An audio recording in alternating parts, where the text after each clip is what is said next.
Muy, pero muy bienvenido, mis queridos telepensantes. Lunes 21 de marzo estamos con nuestro convencional constituyente Martín Arrau en Esfera Pública para darle una vuelta a los últimos acontecimientos de la convención que esta semana rechazó prácticamente toda la propuesta de la Comisión de Sistema Político. ¿Cómo estás, Martín? Gracias por estar con nosotros nuevamente en Esfera Pública.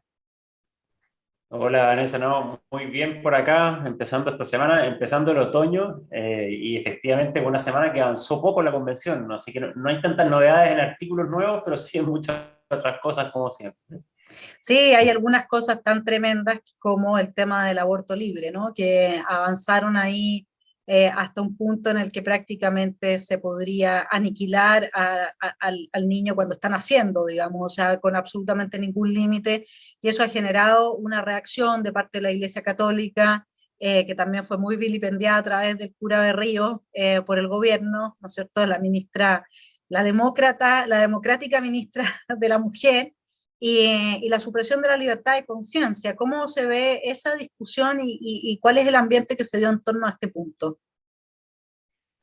No, bueno, bien irreflexivo como muchas de las cosas que pasan en la convención, o sea, acá no hay ninguna discusión intelectual de fondo, por ejemplo, sobre el aborto, y lo divertido es que dos párrafos más abajo se garantiza el derecho a la vida, ¿ya? Porque es el bloque de derechos fundamentales. Pero ningún país, por lo que nos dicen los abogados que han revisado, ningún país se ha atrevido tanto a consagrar a nivel constitucional el aborto sin ninguna restricción, porque queda el texto como una garantía dentro de la garantía de los derechos sexuales y reproductivos, que las mujeres tienen el derecho al aborto sin ninguna restricción, ni coacción, ni nada por parte, o sea, y provisto por parte del Estado, por supuesto, y ningún ente o persona puede negárselo, y eso significa que no hay objeción de conciencia, precisamente. O sea, ¿no? Una clínica de la Iglesia Católica o de la Universidad Católica no podría, por ejemplo, negarse, o un médico que trabaja en un servicio y que una mujer quiera hacerse un aborto no podría negárselo. Y lo más grave es que no se ponen restricciones de tiempo, de nada. Y tampoco se deja un mandato al legislador para que después lo arregle o le ponga alguna restricción. Es decir, una norma totalmente abierta, pero a rango constitucional, de rango constitucional. Entonces ahí claramente esto ha levantado un nivel de reacción porque está mal redactado y por el fondo de la norma, siendo que Chile ya tiene aborto en tres causales, digamos, aprobado y funcionando. Y este es un ejemplo muy claro de cuando se hacen las cosas de manera poco reflexiva, dándole el amén, en este caso, a todo este movimiento feminista radical, lo que genera en la población, yo estaba dando varias charlas, recorriendo, son reacciones muy negativas frente a este proceso. Van levantando ciertas oposiciones, en este caso de todas las personas que son pro vida o las personas que encuentran que ya esto es demasiado extremo, y es un problema para este proceso, porque así como en este tema, en otros van levantando reacciones por normas que son demasiado extremistas. Lo que es importante que los telepensantes entiendan, porque uno no se imagina el nivel de crueldad y de malignidad al que puede llegar el ser humano hasta que uno realmente no lo vive. Y en Estados Unidos hay algunos estados en los que uno, o sea, se considera derecho a aborto cuando la guagua no tiene todo el cuerpo fuera, es decir, no ha nacido completamente, se le corta la cabeza al nacer. ¿Mm? Entonces yo quiero que lo entiendan bien. Eso es al extremo al que podemos llegar, y si usted es médico, mi estimado telepensante, o tiene algún amigo médico, o un hijo, o un pariente, o alguien que le tiene cariño, esa persona va a tener que asesinar a una guagua de 9 meses cuando le salga la cabeza. Estoy hablando de algo que pasa en Estados Unidos. O sea, ese es el punto. Y acá consagrado a nivel constitucional. Ahora, Martín, cuando tú ves esto, porque yo no sé en qué tema no se da esta dinámica schmittiana de tratar de tensionar al máximo la sociedad y convertirnos en enemigos. ¿Crees que esto se da simplemente porque gente que está, bueno, lo bueno es que el presidente ya habló de que va a poner la salud mental como una prioridad de su gobierno? Entonces, en una de esas, con eso, logramos que esta casa de Orate, la gente logre, si es que no es realmente que tienen corrida la teja o saltado el tornillo producto de un fanatismo completamente desquiciado, ¿qué es lo que es? Porque uno ve todo el rato la misma como dinámica detrás, es la misma la misma estructura como psíquica la que va generando una tensión permanente en cada propuesta que se hace. ¿Qué es cuál es la interpretación que haces tú de esto? No, es lo que tú dices, da lo mismo el tema, sea el tema de este feminismo, por ejemplo, en el tema del aborto, sea el tema de esta religión ecológica en el tema, no sé, de los derechos de la naturaleza, o qué sé yo, sea el tema de indigenismo, la forma, el modus operandi es el mismo y lo que busca es lo mismo. ¿Qué es lo que hay detrás de esto? Es efectivamente tensionar, dividir, generar conflicto, de pasada dinamitar la identidad y la cohesión nacional, social. ¿Por qué? Porque es así como opera este sector de la izquierda que nos tiene en esta posición tan complicada. Y es cosa de mirar un poco para atrás, cuando en Chile había en la última década, no sé, un conflicto ambiental, un conflicto social, alguna catástrofe, algún problema, ahí está la izquierda proponiendo soluciones, no, como exacerbando el victimismo, eh, claramente estigmatizando a alguien que podría haber tenido algo que ver, pero en el fondo con argumentos muy básicos, pero nunca la solución, siempre preocupado de la división, siempre preocupado del conflicto. Entonces, claramente acá hay una forma de hacer política que es redituando el conflicto. Es una cosa muy enferma, pero que claramente funciona, porque aquí en los discursos de este tema, por ejemplo, el aborto, uno podía argumentar, oiga, yo creo que hay derecho a la vida y por tanto, en fin, el argumento más básico, que es muy básico, digamos, eh, y muy cierto. No, y ahí el micrófono de todas estas mujeres feministas era, no, es que a nosotros nos mutilan, nos matan y nos violan todos los días en este país, sí, pero, o sea, y play, ¿no? Y sin ningún grado de reflexión, y se repite una y otra vez.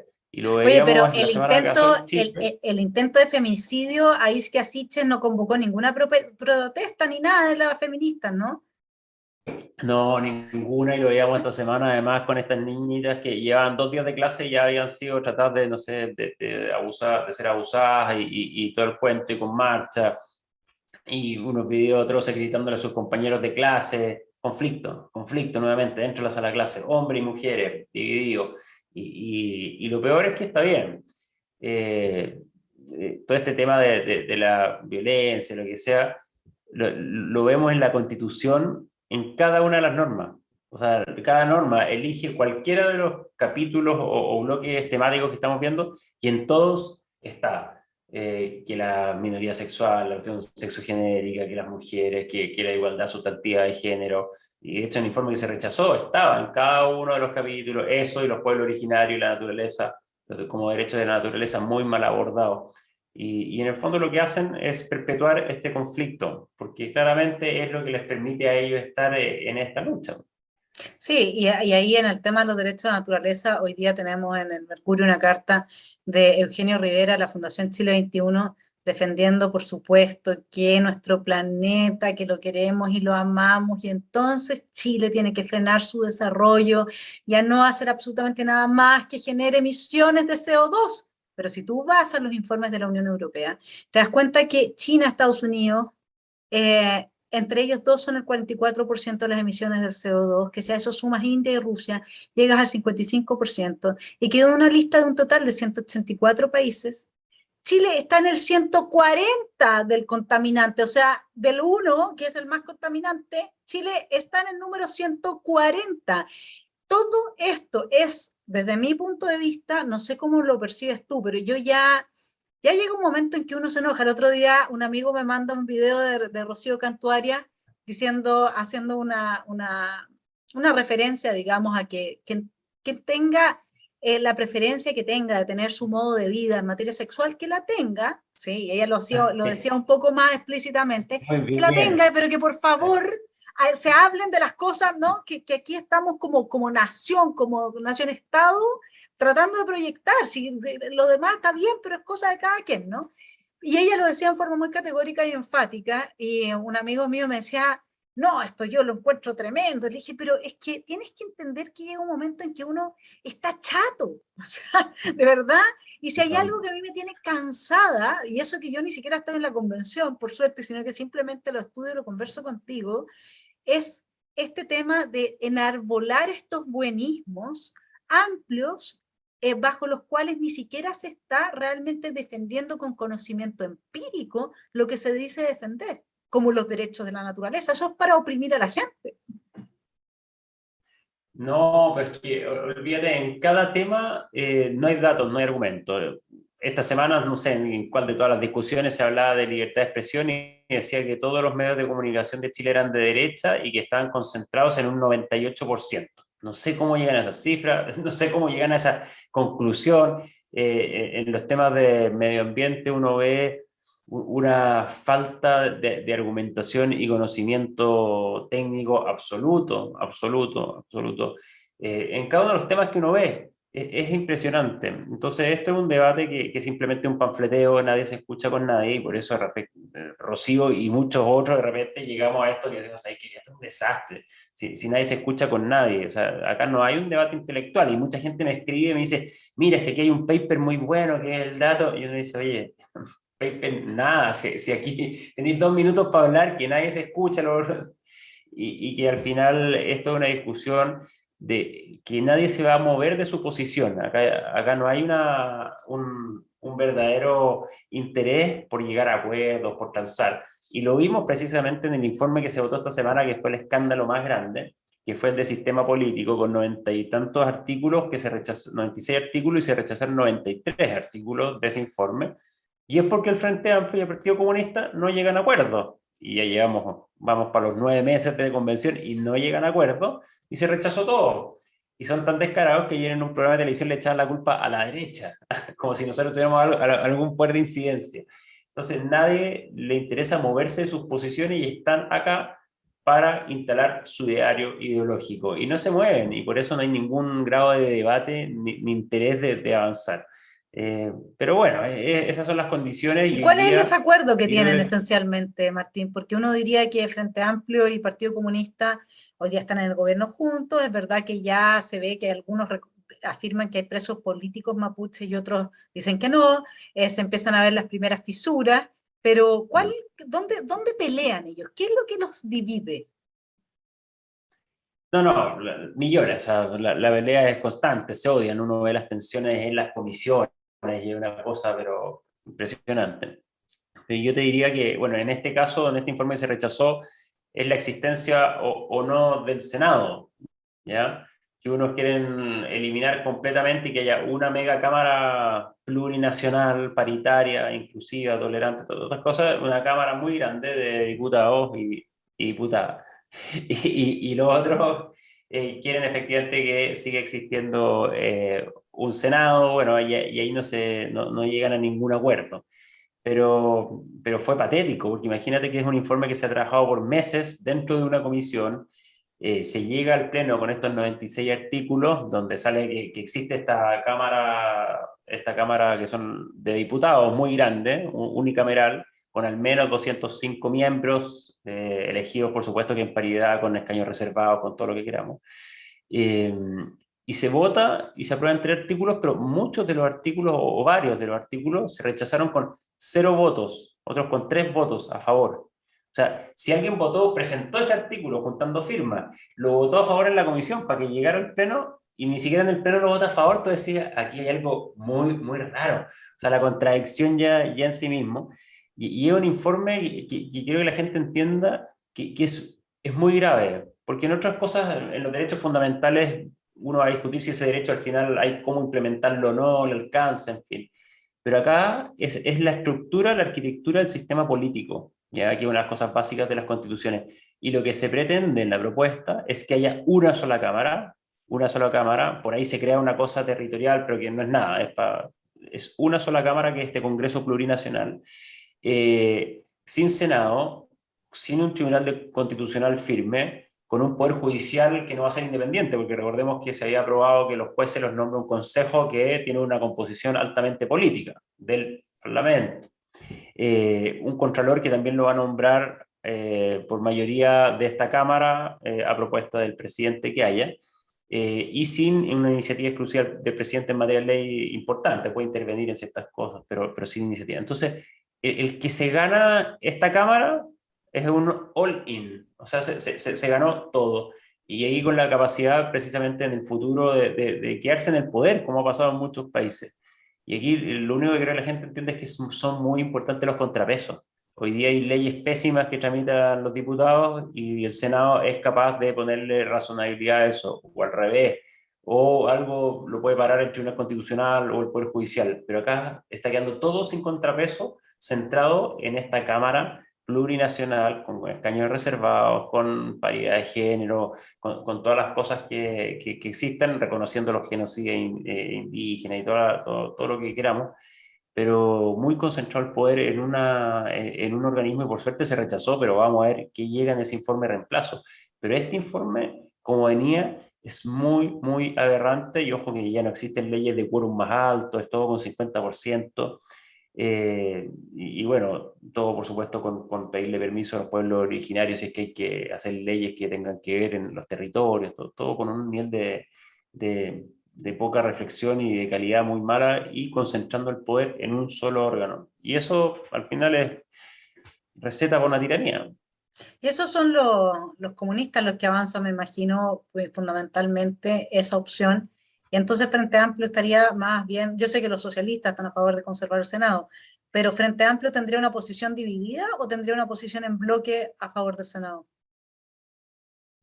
Mira, ya el Senado no existe, lo que ellos han tratado de revivir es lo que se llama un consejo territorial, ¿no es cierto? Que sería un consejo que se eligen mínimo 3 miembros por región, para regiones con más miembros, y que tiene como jefe presidido por el vicepresidente. Imagínate el enredo, porque esta receta incorporaba elegir un presidente y un vicepresidente. Entonces ellos están a favor de darle un poquito más de facultades a este Consejo Territorial, porque vía de ese Consejo Territorial que ellos dicen que es el Senado, lo único que puede hacer es intervenir en materias de ley que tengan que ver con el ordenamiento territorial, con la estructura político-administrativa del país y en temas presupuestarios, en nada más. Entonces, ahí la pelea está en darle más poder a este Consejo Territorial, que no sé por qué no le llaman Senado, y le cambian el nombre, y que realmente sea una Cámara, y los otros que quieren que no, que haya una sola Cámara. Y esa es la pelea que no logran llegar a acuerdo, pero además yo creo que se dieron cuenta que el informe está pésimo, porque uno lo lee y la verdad es que hay incoherencias dentro del mismo informe. Entonces, bueno, se optó por rechazarse y tanto era así que empezaron a sacar videitos por ahí una semana antes diciendo no se preocupen, no es nada grave si se rechaza el informe casi por completo, como, pero una cosa patética, diciendo, ya hay trabajando no sé cuántos meses en esto y ahora tú sabes que se va a rechazar entero. Y nos queda nada, nos quedan, bueno, en teoría esto se acabaría la próxima semana, digamos, pero se va a pedir la prórroga de 3 meses. Nos quedan ¿Y tú tres crees que se la meses. van a dar? No, la prórroga es automática, está aquí Ah, en la reforma constitucional que hay que se verdad. informa nomás. ¿Ah? Sí, Y sí. eso se informa. Pero es tan patético esto que, mira, rechazaste el primer informe, porque es más de uno, completo. En medio ambiente se rechazó casi completo. En mi comisión de principios constitucionales también se aprobó el 15%, creo. O sea, la verdad es que un desastre, pese a que hay un bloque que tiene los 2 tercios, así de malo están los informes. Pero bueno, se aprobó irse de gira una semana a Antofagasta. Entonces, es una cosa que no se entiende, el nivel ¿Y de ese es con urgencia. piscina? ¿Es con piscina esa gira?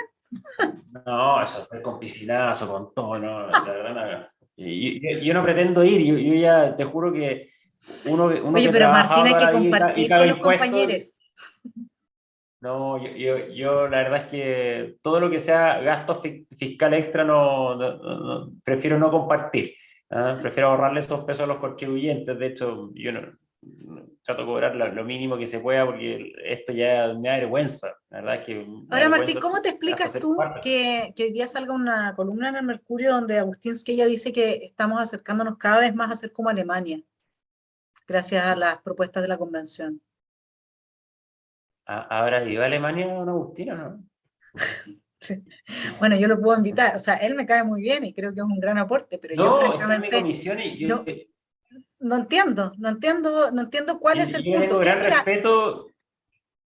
¿Sí? Y no, yo converso harto con él porque está en mi comisión y como que lloramos juntos a veces. O sea, yo le digo, bueno, tiene un desastre. Es como que estamos en esta cosa como rara.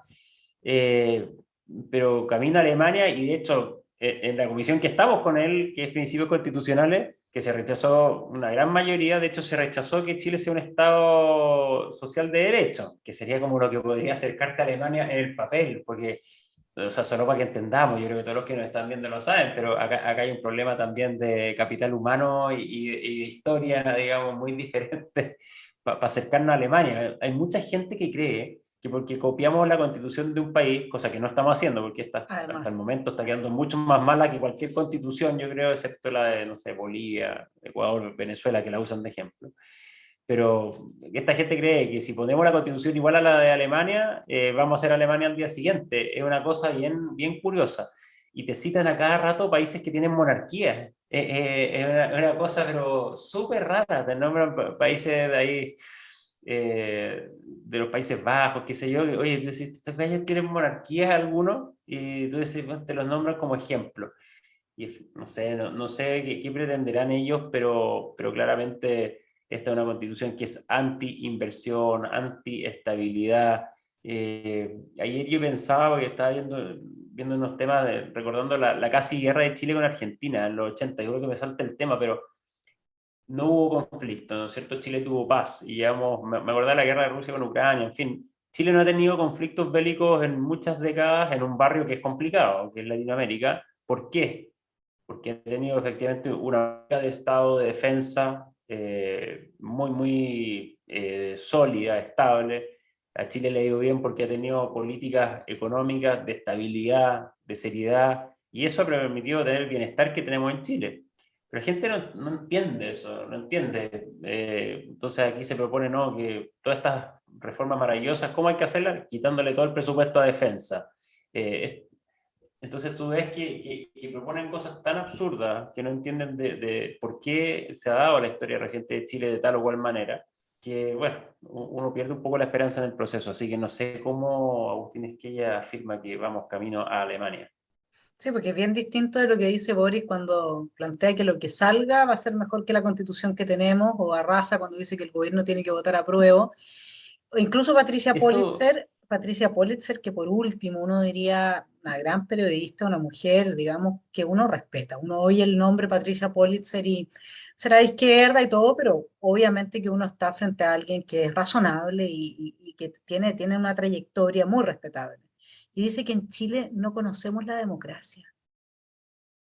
mm, mira, son declaraciones muy graves, muy graves. Sobre todo, pero bueno, la del presidente, es el presidente de la República, y que él diga textualmente, dice, lo que salga, refiriéndose a lo que salga de la convención, de la propuesta constitucional, lo que salga va a ser mejor que una constitución escrita por cuatro generales. De partida, bueno, la inexactitud total, porque esto no fue escrito por la Constitución actual por cuatro generales, sino que por un consejo de personas bastante pro, además que fue modificada 1000 veces, o sea, bueno, totalmente inexacta la frase. Pero en el fondo te muestra lo que yo te decía, lo irreflexivo de este proceso y de esta gente, recordando que el Frente Amplio o la coalición de gobierno es la que domina la convención. O sea, el presidente Boric y la convención son lo mismo, conversan todo el día y tú ves que los discursos que hay dentro de la convención son los mismos de los voceros de gobierno, que el Gualmapu, que los presos políticos, es lo mismo. O sea, entonces cuando te dice lo que salga va a ser mejor, o sea, porque lo que salga puede ser cualquier cosa, o sea, cualquier cosa puede ser mejor que lo que hay. Entonces, aquí efectivamente yo no tengo problema en decirlo, la constitución actual que tenemos no es una mala constitución, de hecho es muy buena en ciertos aspectos. Hay que hacerle cambios, por supuesto que hay que hacer ciertas mejoras. Yo creo, por ejemplo, el sistema político hay que hacerle cambios. Hay que hacerle cambios para despolitizar un poco la estabilidad del país, bueno, coordinar mejor los sistemas políticos, cosas de ese estilo, pero no es una mala constitución la que tiene actualmente Chile. Es decir, que lo que salga va a ser mejor que eso, viendo que estamos aquí, oiga, aprobando cualquier burrada.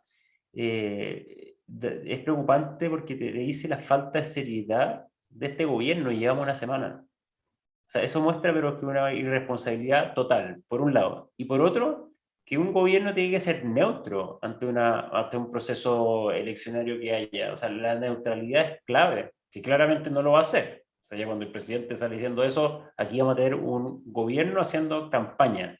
totalmente. Y eso es gravísimo.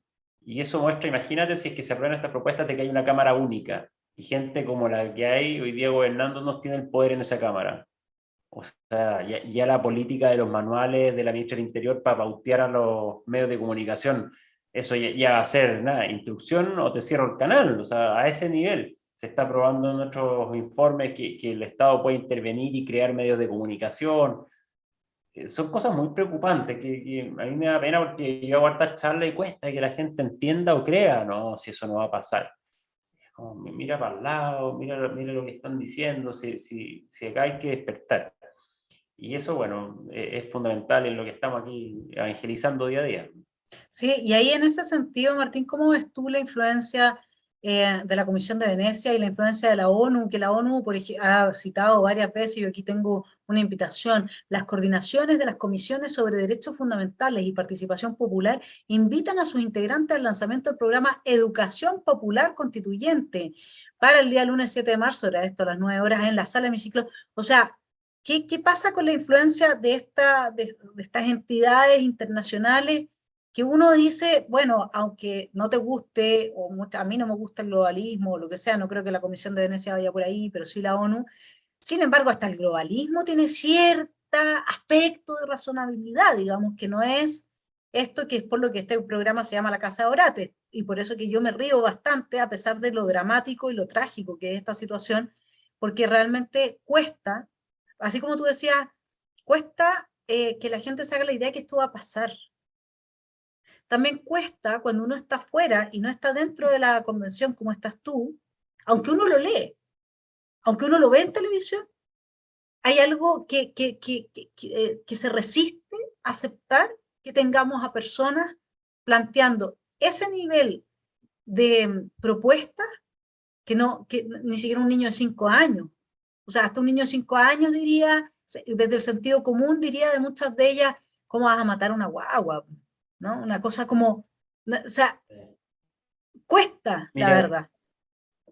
yo creo que pasan varias cosas. O sea, uno, sobre la ONU, lo que vemos acá es la Agenda 2030. O sea, esa cuestión de el globalismo, el tema de que se está incorporando en muchos artículos, no solamente los tratados ratificados, firmados y ratificados por Chile, sino que estándares internacionales. O sea, eso meter a la ONU ya en todas partes. Y está ahí el tema medio ambiente, el tema de ideología de género, el tema de indigenismo. O sea, esa Agenda 2030 pura y dura, mucho de las lógicas que se están siguiendo acá. El informe de Venecia, bueno, recomendó otras cosas, algunas de ellas bien razonables, sobre mantener el Senado. Yo no usaría esos dos entes en la misma frase, digamos, yo creo que son cosas muy diferentes. Pero sobre lo que tú dices, efectivamente que se proponen cosas muy racionales y como que esto no va a pasar. Es que yo creo que se mezclan dos cosas, Vanessa, y yo me estoy metiendo, siguiendo un poco de, no sé, lo que está pasando en España y en otros países más parecidos a nosotros, porque no vamos a comparar con Alemania, como países un poco más serios, razonables, en fin. Y lo que va pasando es que en Chile, a diferencia de esos otros países que he empezado a mirar, tenemos dos factores que son muy complejos y que nos juegan muy en contra para enfrentar una crisis, pero es que muy en contra. Uno es la famosa paradoja de la estabilidad, ¿no es cierto? Que Chile le dio muy bien en las últimas décadas en términos económicos, y es cosa de ver cualquier indicador y todos estos locos que dicen que estamos muy mal, digamos, es todo mentira, digamos. Chile está mucho mejor que hace 30, 40 años, cualquier indicador, el que uno quiera. Desigualdad, estamos mejor, señores, mejor. El Gini está mejor. Pobreza, acceso a la educación superior, desnutrición, el que quiera mirar, expectativa de vida, que es uno de los más duros, 10 años ganamos.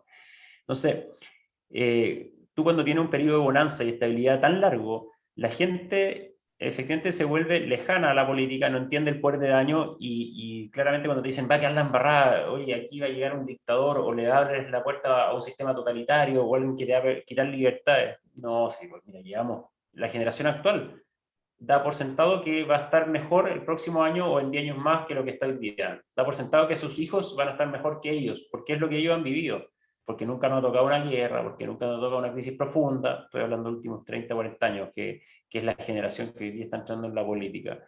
Y esa ingenuidad o esta paradoja de la estabilidad, digamos, que hace que tú te vuelvas ingenuo, lejano a la política, efectivamente nos está pasando la cuenta, porque como vemos una guerra entre Rusia y Ucrania, ¿nosotros una guerra? No, jamás.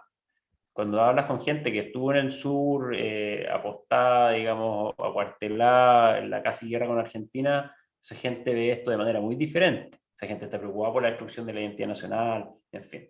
Por un lado eso, y por otro, los chilenos tenemos un problema de personalidad enorme. La falta de carácter, la falta precisamente de sacar la voz. O sea, y yo lo comparo con, no sé, los inmigrantes venezolanos, o con los amigos argentinos, unos mexicanos que estuvimos el otro día acá, que también venían llegando a vivir a Chile. Es que olvídate, ellos no se quedan callados. O sea, están en asado, en un partido de fútbol con amigos, y les dicen algo que efectivamente no cuadra, o algo de estas locuras irracionales. Oye, aborto libre, en la etapa que sea, da lo mismo, y dicen, oye, pero ¿cómo no? Y ellos defienden los puntos. Entonces Chile tiene un problema de ingenuidad y un problema de personalidad, que yo creo que pasa mucho eso, que uno hace una charla, explica esto con pera y manzana, y la gente dice, no, si no va a pasar, o se quedan callados, y eso nos cuesta asumirlo, y reacciona a la gente cuando es demasiado tarde, y el costo de reaccionar muy tarde, chuta, es altísimo porque es un conflicto de mayor presión, y eso termina mal muchas veces. Ahí nos damos cuenta de lo que ha sido esta pésima educación, que durante estos últimos 30, 40 años yo creo que todos los índices sí han mejorado y la cobertura en educación también, pero la calidad, en la medida en que hemos dejado a nuestra alma del país, ¿cuál era? Eran los liceos de excelencia. Ahí es donde se vivía realmente y se encarnaba el sueño de Chile, que era que la generación nueva vivía mejor que la anterior. Y destruyeron eso y con eso destruyeron al país. Esa es, y nuestro actual presidente, que se hizo famoso saliendo a luchar por la educación y la calidad en educación, la despreció al nivel que ni siquiera tiene un pinche título universitario, pero llegó a la presidencia de la República. Cosas de la vida. Martín, muchas gracias por estar con nosotros. Seguimos conversando la próxima semana. Fantástico análisis y bueno, paciencia, respirar hondo. Hay quienes recomiendan meditación, armonil, rescue, todo tipo de hierbas buenas, ¿ah? De las buenas, sí. Sí. Así que manzanilla. Y a ponerle el hombro, y muchas gracias por estar con nosotros en Esfera Pública todas las semanas aquí explicándonos a los telepensantes qué es lo que está pasando al interior de la convención. No, muchas gracias. Viene llena de plenos, de informes, así que a fines de esta semana seguramente sí vamos a tener nuevas normas aprobadas, así que bueno, ahí les contaré qué locura o cosa sana podamos tener la próxima semana. Fantástico. Un abrazo, Martín. Muchas gracias por todo. Que tengas buena semana. Igual, hasta luego. Chao.